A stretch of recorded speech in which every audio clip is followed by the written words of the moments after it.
ஓசூர் அருகே உள்ள பார்த்தகோட்டா கிராமத்தில் பழமை வாய்ந்த ஸ்ரீ சீதாராம ஆஞ்சநேயர் சுவாமி கோவில் உள்ளது.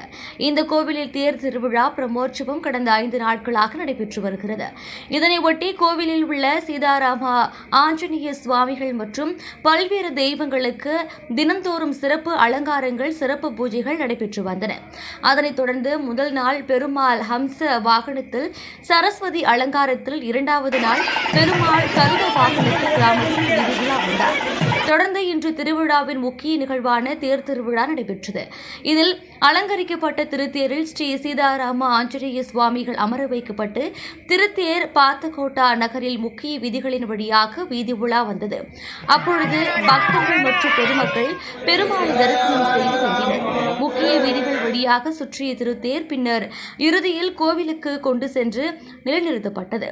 அதனைத் தொடர்ந்து சுவாமிகளுக்கு மங்களாரத்தி காட்டப்பட்டு பக்தர்களுக்கு பிரசாதங்கள் மற்றும் அன்னதானம் வழங்கப்பட்டன. இந்த திருவிழாவில் பார்த்தகோட்டா மற்றும் அதனை சுற்றியுள்ள கிராமங்களைச் சேர்ந்த பொதுமக்கள், பக்தர்கள் கலந்து கொண்டனர்.